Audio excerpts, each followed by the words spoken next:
getting ready for my dream to come true.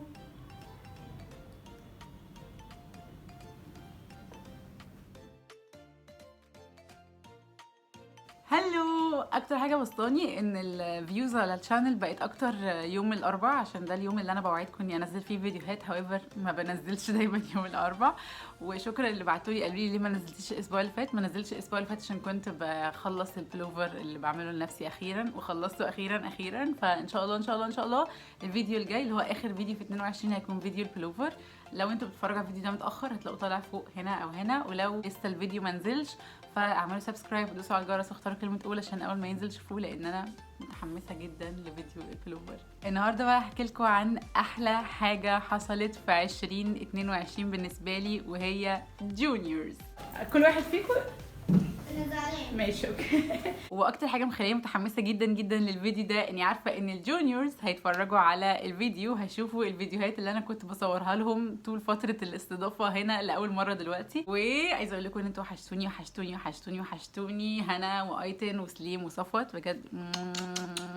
ومش عارفه لو اول مره هيسمعوا الكلام اللي انا هقوله عن جونيورز ولا ممكن اكون قلته قدامهم قبل كده، بس حاسه بقدر كبير قوي من المسؤوليه ان الكلام اللي انا يعني هقوله ده في ولاد صغننين هيسمعوه في بداية حياتهم. فعايزة أقول جملة لجونيورز، لهنا وأيتن وسليم وصفوت ولكل أطفالكم وليكم انتوا حتى كمان، إن أنا كنت في يوم من الأيام طفلة صغيرة عندي أحلام كتير قوي ملهاش علاقة ببعض ومجنونة، ولحد دلوقتي أنا كبيرة أهو لسه عندي أحلام كتير قوي ملهاش علاقة ببعض ومجنونة. في أحلام من دول بشاركهم هنا معاكم بعد ما عملتها، زي إني بقول لكم إن كان واحد من أحلام حياتي إن يكون عندي يوتيوب شانل أو مكان بطلع أتكلم مع الناس من خلاله، وإني لعبتي بقت في المحلات. وفي أحلام تانية بشاركها معاكم ولسه محققتهاش، بس انا حابه جدا فكره اني اشارككم معايا في الرحله، زي حلم ان انا اكتب كتاب عن البيزنس للفنانين، وزي حلم ان انا كمان ابقى عندي قصص لاطفال تفاعليه، وشغاله على الموضوع ده دلوقتي الحمد لله. فادعوا لي ربنا يوفقني، وبطريقه ما انا بشتغل على الاحلام دي وبحققها، فده معناه ان انتوا كمان تقدروا تشتغلوا على احلامكم وتحققوها. والجمله اللي بكتبها دايما في اخر المسج اللي بتكون جوه اصنع صديقك المفضل، ان لو انا عملت حاجه حلوه في مره انتوا كمان تقدروا تعملوا حاجه حلوه 1000 مره. يس، خلونا نبدا الفيديو ده بالجمله دي، وتعالوا احكي لكم قصه جونيورز.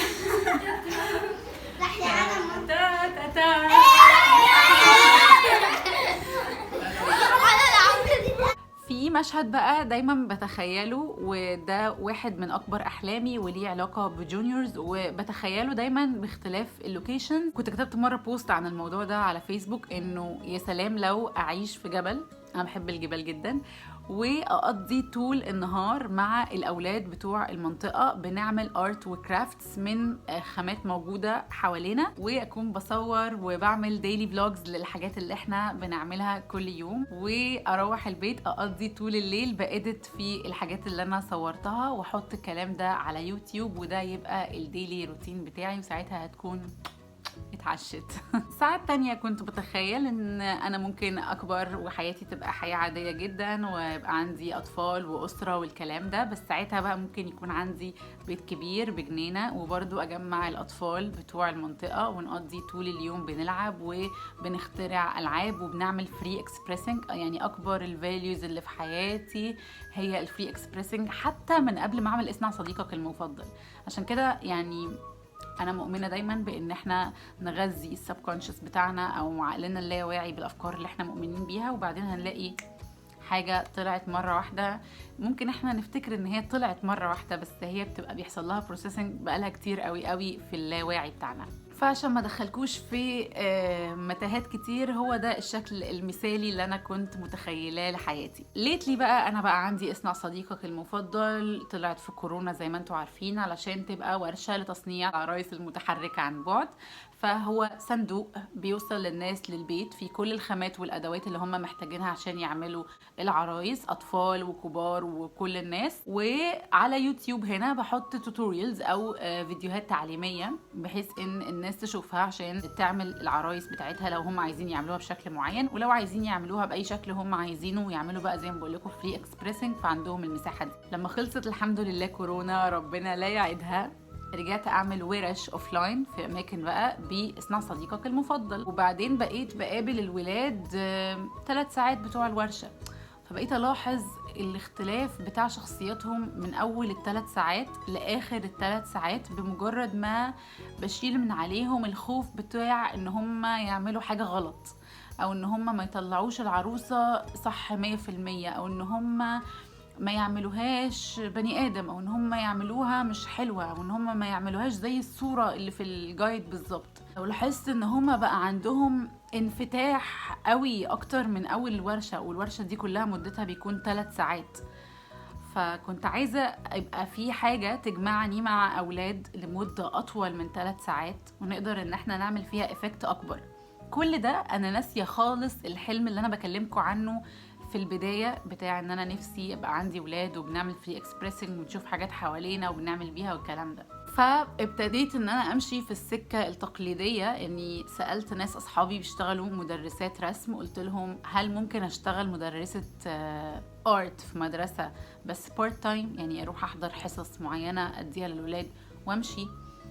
قالوا لي غالبا الاوبشن ده مش موجود في الارت، وعلى فكره هو الارت ما بيكونش بس انك بتدرسي للاولاد فنون، انت بتبقي مسؤوله عن تزيين المدرسه وقصص. وحسيت انه شغلانه طبعا شريفه محدش يقول حاجه، بس مش هو ده اللي انا كنت بدور عليه وعايزه اعمله. انا عايزه اتعامل مع الولاد في اطار في حريه تعبير اكتر من ان هو في منهج لازم يتقدم لهم في ديدلاين والقصص دي كلها. انا انسان الحمد لله تجربتي طول عمرها فيها حرية تعبير، وده اللي انا برضو نفسي انقله لكل الناس. فمسكت تليفوني وعبرت عن الافكار اللي كانت في دماغي، اللي هي اللي انا قلتها لكم اللي فاتت دي كلها، وكتبت بوست على فيسبوك حكيت فيه القصة اللي انا حكيتها لكم هنا دلوقتي، وقلت للناس انا عايزه اعمل برنامج استضيف ولاد عندي في الاستوديو لمدة شهر. هنعمل في الشهر ده 3 حاجات او 3 انواع من الانشطة. اول نشاط ان هم هيتعلموا فعلا فنون. اختيار انواع الفنون ما اخترتهوش بشكل عشوائي، اخترته فيه تنوع عشان نقدر نقيس ميول الاطفال فين، وفعلا حصل ده وقسنا الكلام ده. واخترت خامات زي الخشب والخيوط. كل الناس لازم تكون بتعرف تتعامل مع خشب وخيوط لحياتهم، مش بس عشان يشتغلوا في الارت، لا دي مهارات اساسيه جدا في الحياه، فلازم تبقى موجوده عند كل الناس. ودلوقتي معانا استاذ سليم هيورينا ازاي انت بتصب ده اسمه ايه؟ تنر. يلا ورينا ازاي بنصب التنر.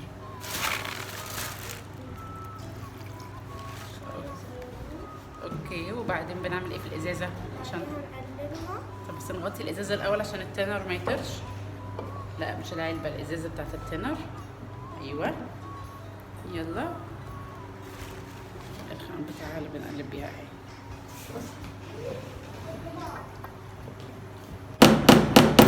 دقي جامد يا ايتل، انت خايفه؟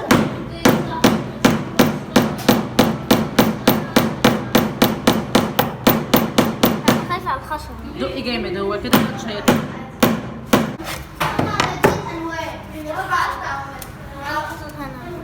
برافو عليكي.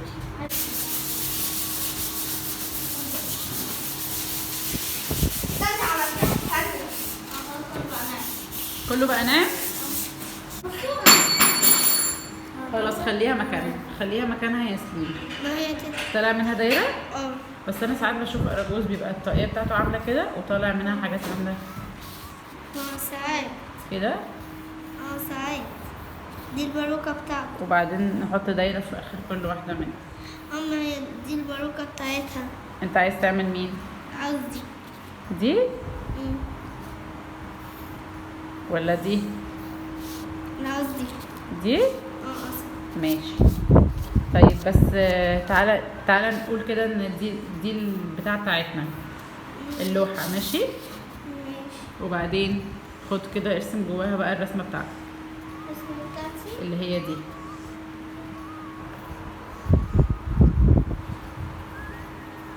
بقى ده اشرحي. ده بعد ما استسلمت وقلت ان انا انتي وشك مش باين. الرسمه اصلا النهارده وهبقى ارسمها المره الجايه. انا اصلا عايزه اوري السكتشات. وفي الاخر كل الناس مشيوا وانا فضلت فاعتذروا، ودي النتيجه. ايه رايك؟ حلوه قوي. حلوه قوي قوي. دلوقتي هنعملها سترينج ارت، يعني هنعملها بالمسامير.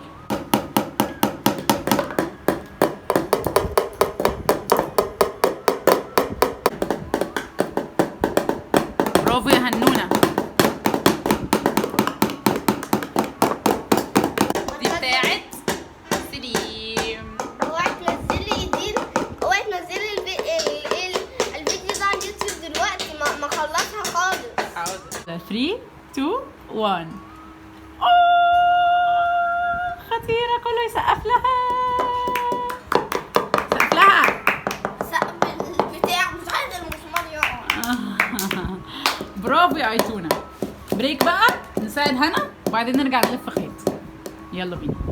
فحسيت ان هي هتبقى حاجه بتقيس ميولهم وفي نفس الوقت هتبقى بتديهم كمان كنترول اكتر على اعصابهم او عضلات ايديهم. بتلعب على موتور سكيلز مختلفه. الموتور سكيلز بتاعت الخيوط كيوت وصغننه. طيب انا بصي بقى، انا يعني محتاجاكي تنجديني. انجدك، اتفضلي. غير الموتور سكيلز بتاعت الورق، غير الموتور سكيلز بتاعت المسامير، وغير الموتور سكيلز بتاعت الخشب. يلا يا سليم.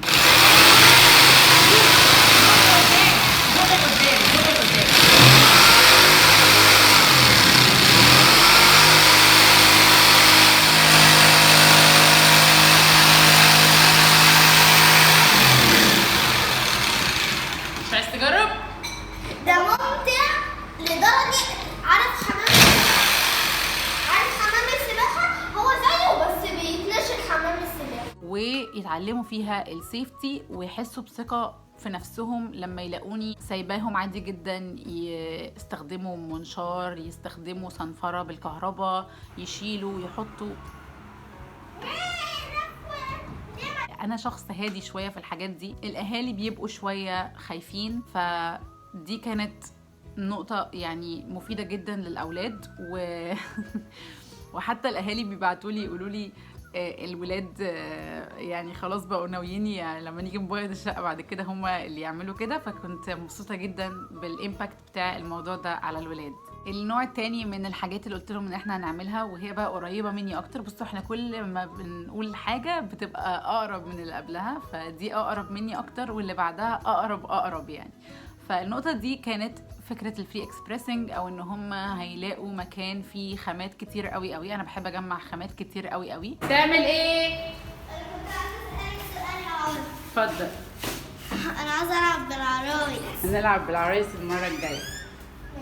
ايه الأوضة دي؟ شايف فيها ايه؟ أول ما صحيت الصبح الأوضة.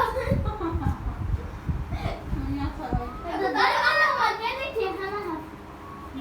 انتي لما بتفاجئيش أنا لا عليه مفاجأة، أنا ما كانش. أنا عارفة. أطفال ما بيسمعوش، ما بيتحركوش وما بيتكلموش.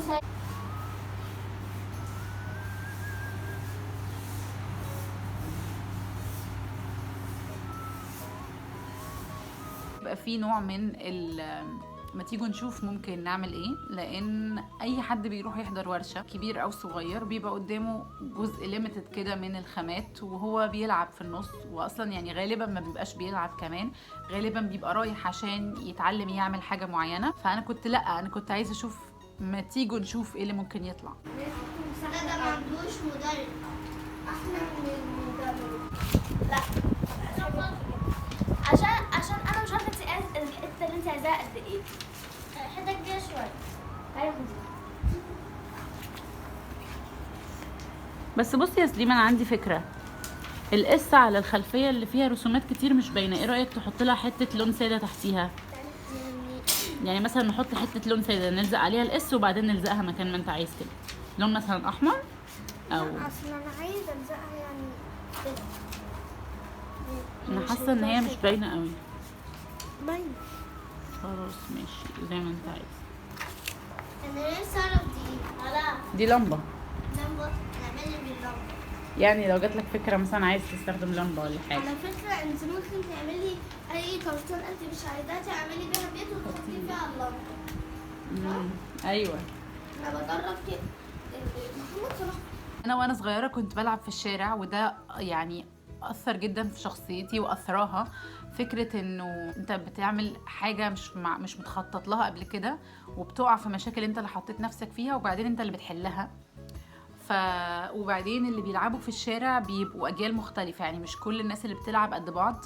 فدي برضو كانت نقطه مهمه جدا في جونيورز. احنا كان عندنا اصغر ولد صفوت كان عنده 6 سنين واكبر بنت هنا عندها 12 سنه، فيعني تقريبا هما قد بعض مرتين.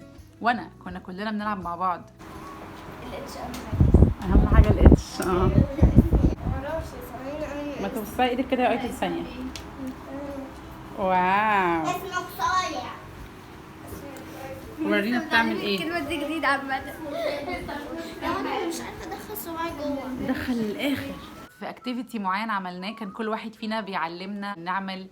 انا لاحظت جدا ان هم بيحبوا الورق، فبعد كام يوم قضيناهم بنعمل سترينج ارت، وكانوا هم تعبوا فيه، تعبوا جسمانيا لان هو مسامير وخشب وكده، وتعبوا في انهم بيتعلموا. فكان اللي بعده على طول انه يلا نعمل فري اكسبريسنج. وكان الفري اكسبريسنج ده ان هم اللي يعلموا بعض ويعلموني. مش نصين؟ مش نصين يا وبعدين ايه؟ كده؟ لا كده مثلا؟ ربع وبعدين وريني يا هنا. ابتديها كده خالص. يعني قسمتيها 3 يعني؟ كده؟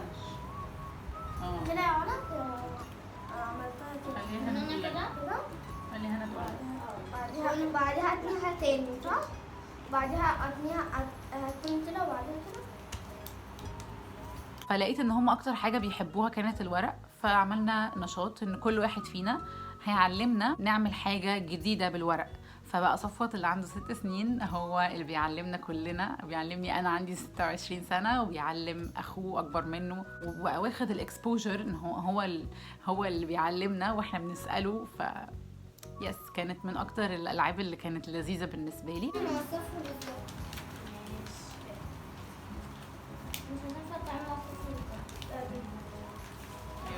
فكره حلوه ان احنا تعملنا ورقه. وهنعمل دي طريقة نافعة. وهنعمل دي كمان. انت مش نافعة اعملها. الاثنين. ايه؟ وهنعمل دي كده. وهنثنيها كده ورا. ايه بس انا عشان واضح ان انا عندي مشكله ثانيه واحده. المشكلة عندك تبقى تعملها. لا انا هعملها. عملتيها؟ هو يعمل كده يعني؟ هي كده كويسة بصي بتاعتنا ايه؟ كويسة. عملتها وهنثنيها كده. عملتها. نثنيها كده. انا لسه ما عملتش حاجة. اقفلهم على بعض. لازم اعملها لك يا استنى ايوه كده. كده يا ياسمين. كده. عملتها. بعدين هنعملها كده. استنى عشان مش شايفه. ايه عايز كل حاجة. لا ما تعيدش، بس استنى لما كله يخلص وبعدين نعمل ورق. قولي تاني بقى. نعملها كده. بس اعملي دي كده بس عشان وريني. تنيتها بالنص. وبعدين هنعمل كده. ننزلها كده. لازم بصي نعملها كده. اوكي. بعد كده ايه؟ نعمل ورا نعملها كده ونثنيها. حاسة فبرقص. لا مش دلوقتي لسه ما خلصتش. ماشي. عملنا ايه كمان؟ لوحة كانت دودل، وتشاركنا في اللوحة دي مع بعض. كل واحد فينا كان بياخد الورقة يعمل فيها رسمة، واللي بعده بيكملها. في النص بدأت تظهر قصة، فبدأنا نقول ايه ده، دي ممكن تبقى كذا، طيب مش ما تيجوا نكمل الصورة بتاعتها، لحد ما بتلاقي ان الورقة وصلت لحد قرر ان هو يشوف حاجة مختلفة في الورقة، فبيعمل خط يغير التكوين كله، مسار الأحداث كلها.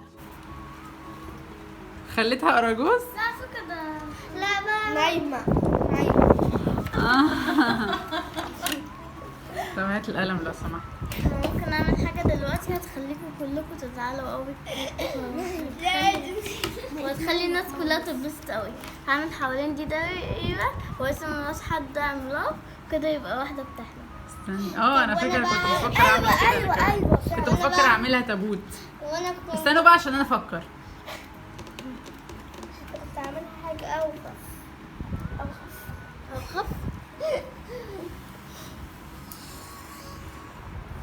يلا شوفي بقى هي بتحلم بايه. ارسمي هي بتحلم بايه. حلو والله حلو. بس لازم ما بتبقى صعبة. مش انت عايزاها واحدة نايمة بتحلم؟ احنا لا تحلم بس البحر نايمة هتقتلها قرش. هخليها تحلم انها بقت انسانة. يلا ارسمي، بس ارسمي حاجة واحدة بس. المفروض ان احنا نرسم حاجة والتاني بيكمل عليها ويقوم مكمل عليها بنظبط لحد ما نطلع لوحة. اوكي حلو. انا مثلا ابتديت قامت آية رسمت نص امبريلا، صفت رسم دي مثلا كده. فكملت لحد ما عملت لوحة؟ انا في الاخر حطيت الخطوط دي كأنها ستيك. ما شاء الله. وغسست آية انها تعمل مربع. هي دي الطفولة البريئة. حارس حرية. وانا اللي عملت الحارس ده اللي واقف على الباب. استنوا حارس، ما شاء الله ما شاء الله. فاكتشفت ان الموضوع بتاع الفري اكسبريسنج ده بيدعم مشاعر اكتر بكتير من فكره ان هو مجرد لعب حر. ان اللي قلت لكم عليه في الاكتيفيتي اللي فات بتاع ان الصغير هو اللي بيعلمنا، ده بيدعم جدا حته الثقه في النفس، وبيدعم حته التحقق من خلال مصدر ايجابي من الاحتياجات الاساسيه للانسان، ان هو يتحقق ويتشاف. فلما اتشاف عشان مصدر ايجابي زي الارت هفضل اعمل ده. الانسان بيكرر الحاجه اللي هو بيتقدر وبيتشاف من خلالها، لكن لما اتقدر من اني بعمل او اتشاف يعني من اني بعمل شغب، الطفل والكبير برضو على فكره هيفضل يكرر الشغب علشان يتشاف من خلال الشغب. فدي برضو قيمة اكتشفتها في النص. بصوا يا جماعة الاستيكر الحلو ده، نزليه على اليوتيوب وتيك توك. تيك توك ماشي. واليوتيوب اهم حاجه. واليوتيوب اهم حاجة. سليم اللي عمل الاستيكر ده. لا ده مش امي، ده سليم. وامي. ايه ده، في امي في الموضوع. امي وكاتب اسم. موضوع الورقة اكتيفيتي بسيط جدا جدا جدا عملناه، لكن علمنا ايه؟ الشغل الفريق. كل واحد بيشوف الحاجة الحلوة في اللي عملها الشخص اللي قبله، وبيأكد برضو حتة انه اي حاجة ولو عبيطة هي مقبولة وحلوة وبتكمل اللوحة بتاعتنا. كان تمرين حلو قوي، واعتقد ان التمارين دي كلها من غير، يعني مش عايزة اشكر في نفسي بس من غير ما اللي بيقدمها بيكون مدركها، عمرها ما يكون ليها قيمة. وانا شايفة كده يعني مهم ان الاولاد يكونوا مع حد مش متوتر وهو بيقدم النوع ده من الالعاب. مهم ان الاهالي يثقوا كمان في اهمية النوع ده من الالعاب في بناء شخصية الاولاد. من الحاجات اللي عملناها برضو فيها تعبير هي اللوحة بتاعة الفوتو كولاج. بس عايزه اقول لك على حاجه. هو انا حاسس ان احنا بنسمع حاجات في يعني 3D، يعني بنحط الصور على بعضها تبقى كده كأنها هي اللي هو اصلا واحنا طبعناها كده. يعني شكلها حقيقية. يلا انت بقى دلوقتي في معرض وبتشوف اللوحات اللي في المعرض دي وبتقول رأيك فيها. انا بصراحه رأيي محمد صلاح احلى واحد، وانا رأيي سبايدر مان احلى واحد. اللي طالع ده مش سبايدر مان، ده ظابط. قصدي ده. انا عاجبني سبايدر مان اللي تحت ده قوي. قلت محمد صلاح اكتر واحد عاوز. لا انا قلت محمد صلاح عاجبني جدا قوي. في وحده مصوره. في وحده مصوره كنت احطها على الترابيزه. فوتو كولاج فن انا كنت بلعب وانا صغيره بيه، بجمع المجلات اللي بتيجي مع الجرايد وبقصقص وبلزق بشكل عشوائي. بس احنا ما عملناهاش بالطريقه دي، احنا عملناها اننا سالتهم اسئله هم كانوا بيجاوبوا عليها. اكتر لونين بنحبهم جرين الاسود. اوكي. بلاك وبيربل. اوكي. بلاك وبيربل. لا بلاك وبيربل. بلاك ووايت. اوكي. وانت لو هتختار لون كمان مع الاحمر؟ اسود. اوكي. اكتبها. اكتر طعم ايس كريم بتحبه؟ الفراولة. شوكليت طبعا. وانتي؟ والفراولة. كل واحد ايه؟ فراولة. إيه؟ لا ثانية، انا بحب الشوكليت وبحب الموكا قوي. يلا اكتبي. لو فتحنا مطعم هيبقى مطعم ايه؟ سوشي. لا مطعم ماكدونالدز. ماكدونالدز؟ سوشي قوي. سوشي. طب يلا اكتبي. وانتي؟ سوشي قوي. شخصية في فيلم او مسلسل او حاجة بتتفرجوا عليها بتحبوها؟ ناروتو. ايه؟ ودي؟ ناروتو. ودي اللي هو ودي بتاع توي ستوري؟ بص انا هو في كده شخصية بحبها. انا مش بحب اصلا ودي، بحب سبايدر مان. انا بحب 3 مسلسلات. وبعدين جبنا الصور للاجابات دي، يعني الاجابات بتاعتهم جبنا صور لايقه عليها. اوريكم وتقولوا دي بتاعت مين؟ ورق ابيض في الاخر كده بقى. مثلا ورق ابيض. لا ورق ابيض مش فاكرها؟ عشان انا اللي كنت بكتبها، قعدت اذاكر اجاباتها كلها.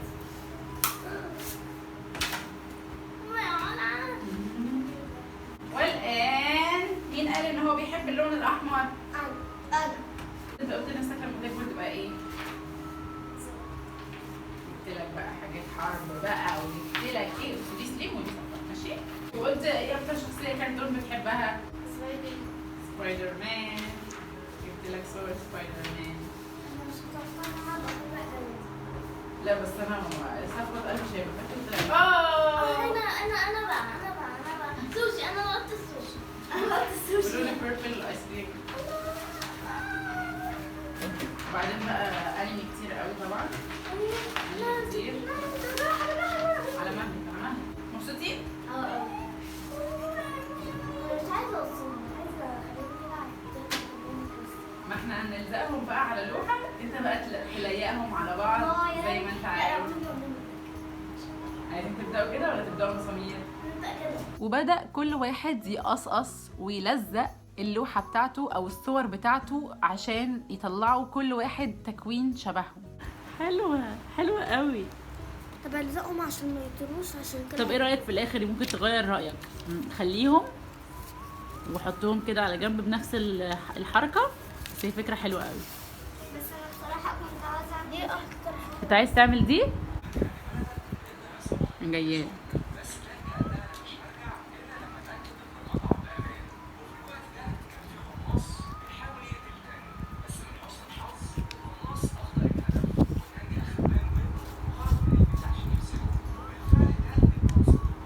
خلاص في ايه؟ يلا لف اللوحة بقى ووريها لي كده.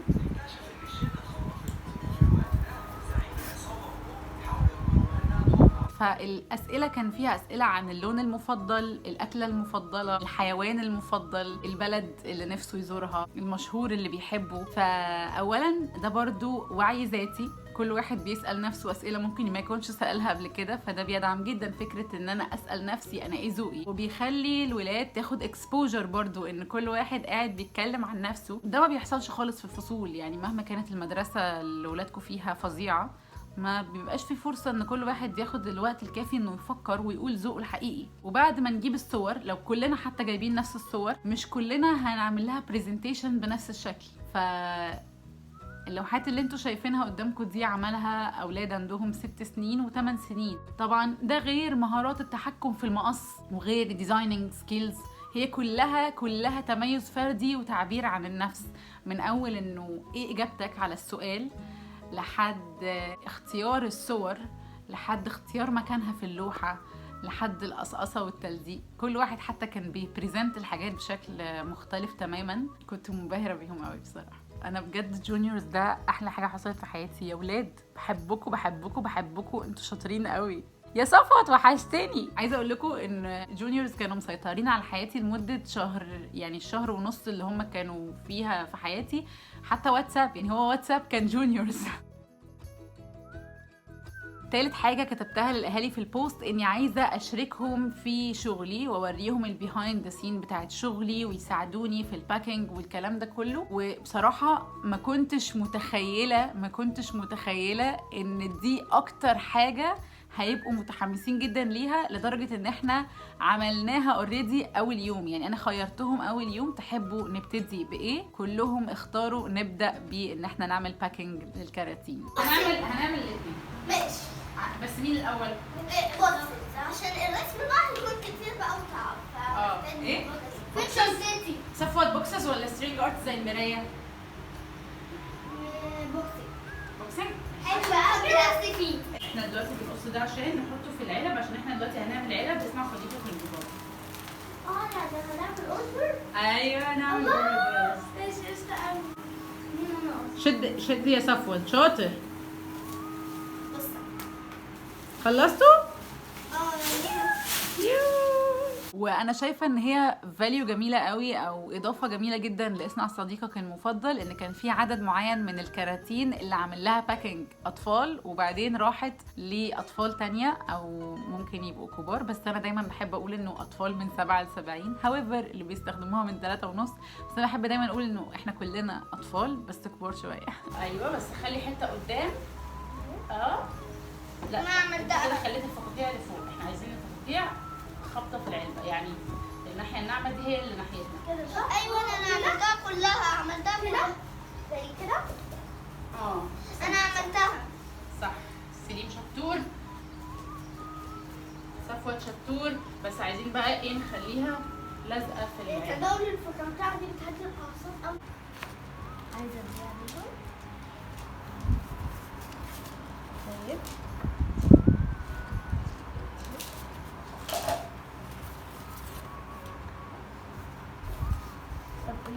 حلو قوي. الاورنج هتلاقيه على الغامقه وهتلاقيه على ماشي ها. عايزين نحط واحده سودا. هاتي واحدة سوداء أو ماشي بس تمام. هاتي بقى 2 كمان. ماشي بس زي دي purple. ماشي. احنا ما عملناش قوي اندماج مع البيئة المحيطة لان انا يعني لسه ما عنديش الفرصة دي، او ما عنديش الفرصة دي زي ما كنت متخيلة قبل كده بتاع ان احنا نستخدم خامات من البيئة المحيطة. لكن احنا عملنا حاجة لذيذة شوية، ان في الفترة دي كان في عرض طيارات مصري كوري مشترك بيحصل في الوقت ده، وهم كانوا متحمسين جدا ان احنا نطلع نشوفه، فطلعنا شفناه. يا لهوي ده بنتعامل مع ايه؟ لا عملوا دايرة الأبيض ده بيعملوا دايرة أكنه في حد نازل. إيه ده؟ علا بصي علا بصي. واو. بصي أنا مش عارفة يعملوا إيه في الآخر.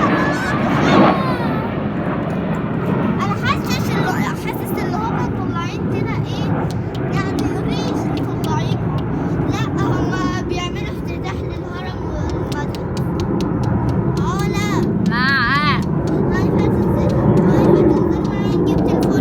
وبعدين قالوا لي يا علا ايه ده الله، واحنا ممكن نرسم على حيطه الاسانسير؟ فانا حسيت اللي هو واي نوت، ما نرسم على حيطه الاسانسير، يعني ايه اللي هيجرى لما نرسم على حيطه الاسانسير؟ فجبنا طباشير وقعدنا نرسم على حيطه الاسانسير. ادي انا دمي فلسطيني. محمد عساك. طب مين بقى اللي بيغني الاغنيه دي؟ ممكن بقى لون تاني فيه؟ حط التاني طيب. لا بس انا هستخدمه كده. استخدم الاثنين.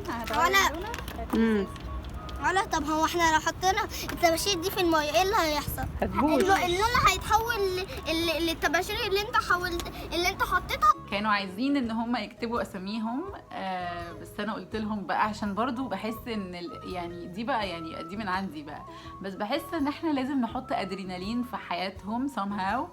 فقلت لهم بس احنا مش هينفع نكتب اسامينا لحسن نتقفش.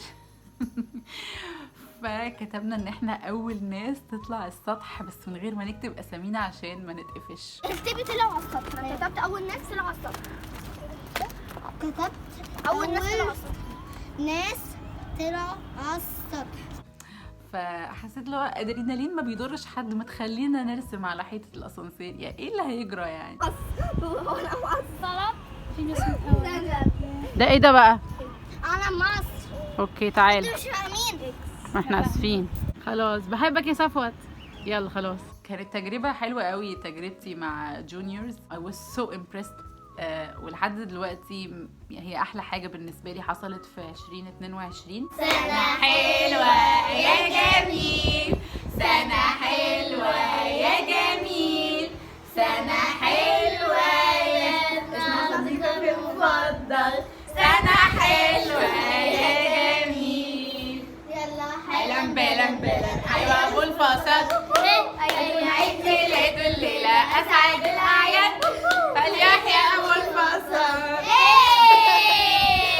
بخطط ليها دلوقتي تاني مع قليل من الدمج بقى في المجتمع اكتر. يمكن انا قلت للناس في البوست ان انا عايزه اجربها لمده شهر، وعايزه اشكر جدا كل الاهالي. انا دايما بشكرهم، يعني شكرتهم على جروب الواتساب بتاعنا 30,000 مره، وشكرتهم على فيسبوك، وعايزه اشكرهم دلوقتي كمان ان هم وثقوا في انهم يجيبوا لي ولادهم، وانا ما كانش عندي اي حاجه قبل كده عملتها بالطريقه دي.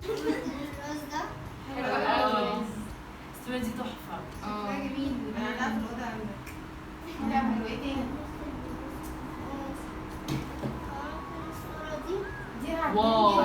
فظيعة. يعني انا هاخدها يا أنس. انا اصلا من اول ما دخلت وهي لافتة نظري. ايوه عمالة أقول الله ما شاء الله ما شاء الله. ماما يعني حضرتك لفتت نظري لا بالعكس دلوقتي انا بعمل اقول يا ترى مين عمل اللوحة الحلوة زي بتاعت ايتين كده. متحمسه جدا جدا انه اعمل جونيورز تاني، واني اعمل ليفلز من جونيورز، واني اديت كمان، عشان انا لسه مصممة اني اعمل دمج للاولاد مع المجتمع، سواء او مع البيئة المحيطة، سواء مع الخامات او مع يعني زي فكرة ان احنا نطلع نشوف الطيارات وحتى الحوارات اللي هما كانوا بيديروها واللي احنا كنا بنديرها واحنا بنشتغل. لازم يكون في دمج مع، او انا بالنسبه لي فكره الدمج مع المجتمع دي مهمه جدا جدا. انا شايفه ان الفاليو عامه بتاعه استخدام المتاح، وان احنا نشوف القيمه في الحاجات اللي حوالينا، ونشوف الحاجات اللي حوالينا ممكن تطلع ايه. ده فلكسبيليتي مش طبيعيه، تقبل اختلاف مش طبيعي، ثقه في النفس لحد السما، وتقدير لقيمه الاشياء. لازم الناس تكون بتقدر قيمه الاشياء عشان ما تعملش اهدار للموارد. وكمان فكرة ان الانسان يقدر قيمة اي حاجة دي يعني بترفلكت على روحه ان هو شخص بيقدر ازازة المية، بيشوفها خامة وبيشوفها نعمة. يعني هو ده المايند سيت بتاعي عامة. فانا بحاول اسقطه على كل الناس. لحد النهارده انا متواصله مع الجونيورز ومبسوطه قوي باني اكتسبتهم كاصحاب، وعايزه اشوفهم تاني. وحشتوني يا ولاد، عايزه اشوفكم والله. في اي وقت تشوفوا الفيديو ده ابعتولي علشان ولادكم يجوا في جونيورز او اي نشاط انا بعمله للولاد، سواء عندي في الاستوديو او بره. ما عنديش حاجه تانية اقولها، بس عايزه اوريكم الفيدباك ده اللي جالي بعد جونيورز. كان اي بليز ابكي. اخر حاجه عايزه اقولها لكم، صدقوا احلامكم المجنونه، اتكلموا فيها بصوت عالي، لان طول ما هي جوه دماغكم ومحدش عارف عنها حاجه عمرها ما هتتحقق. يمكن لما تقولوها تلاقوا ناس تثق فيها وتدعمكم انكم تحققوها. واحنا بنعمل الاكتيفيتي بتاع اللوحه الفوتو كولاج، سالت كل واحد فيهم عن الفيفورت كوت بتاعته، فعايزه اقول لكم النهارده شويه من الفيفورت كوتس بتاعتي. اذا قررت كل الطيور عدم التحليق إلا بعد امتلاك الخبرة الكاملة، لأصبح الفضاء خاليا. خد شوية حاجات ابتدي بيها وانت ماشي في الطريق، طول الوقت هتطور. الكوت التانية هي be who you needed when you were younger. شوف وانت صغير كنت نفسك تبقى ايه، وابقى الحاجة دي، لان ده انت الحقيقية اللي لسه العالم حواليك مأثرش عليك وزنقك في قوالب معينة. والكوت رقم 3 you can change the world with your example not your opinion. تقدر تغير العالم عن طريق انك تدي للعالم امثلة عن ارائك، او تكون انت المثال الحي عن رأيك بدل ما تقعد تقول رأيك. وفي اخر الفيديو جملتنا اللي بنحبها دايما كلنا، ما تنسوش تكونوا مبسوطين وتملوا العالم حاجات حلوة اكبر منكم بكتير. سلام. لا استنى، لا تعالي هو يا لازم يلا يلا بصي اوريكي. شفتي كده نطي. عايزاه اصلا سكارت. يا لهوي لا خايفه والله. يلا يا هنونة. طويله خايفه على ظهره قوي. طب يلا لا انت خفيفة. والله يلا يلا يلا ما تخافيش علينا، لو ظهرك كده مش خلصي. اعملي بالراحه لحد ما تتعودي. طب يلا روحي من بعيد عشان تعرفي، روحي من بعيد عشان تعرفي تجري وتنطي. بصي